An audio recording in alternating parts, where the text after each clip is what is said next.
Like so many tourists from up north, Kathleen Miskell and her husband came to Florida this summer for a little fun.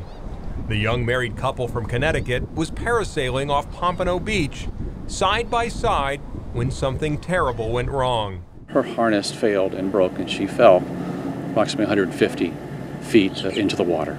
The 28-year-old was rushed to the hospital, but it was too late. See, the harness is your friend while you're in the air, and it's your enemy when it's in the water.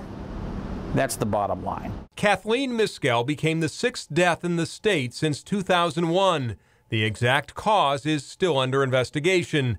It's the 2nd fatality for Pompano Beach.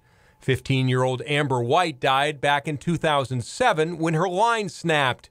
The mayor of the beach community says it's time to take action. This is number 2 in the city of Pompano Beach, and so what we want to do, anything we can as the city commission in the city, to make sure legislation is put in place so these boats, these harnesses, and this equipment can be inspected on a regular basis. Throughout Florida and the rest of the United States, the parasailing industry is largely unregulated.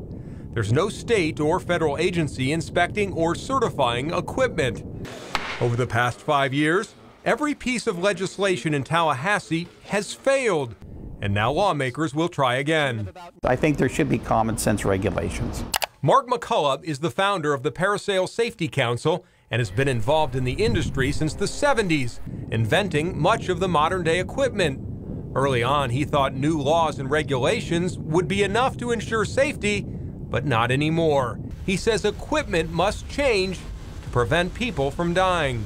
Every fatality that I have investigated since 1977, if I was to replace the harness with a gondola, just a gondola, I could show you side-by-side analysis that that person would not have perished. Every single case. Earlier this year, we talked with McCullough about a fatal parasailing accident that happened on Clearwater Beach involving Alex Ladd, a tourist from Georgia. It's horrible to think it was preventable. He's convinced the gondola chair, which he developed, would have saved her life. He says it's now used at the largest water sports operation in the world in Cancun, Mexico. But McCullough knows it's not an easy sell. It's expensive. It could be as much as $15,000 for one of these pieces of equipment. And how much for a harness? $400.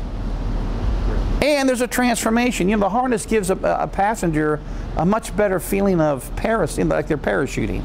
Is parasailing safe? If you looked at the number of parasail hours in the loft and look at the number of people who parasail, yeah, parasailing is very safe.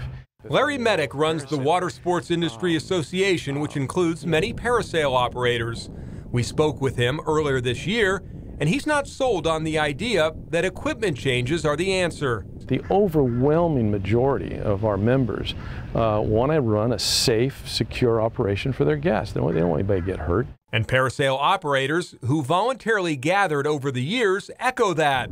They want to avoid problems, but how? All we know for certain is the problems, tragically, have not gone away. I'm convinced now that without equipment changes, you cannot regulate yourself out of fatalities. It's just not going to happen.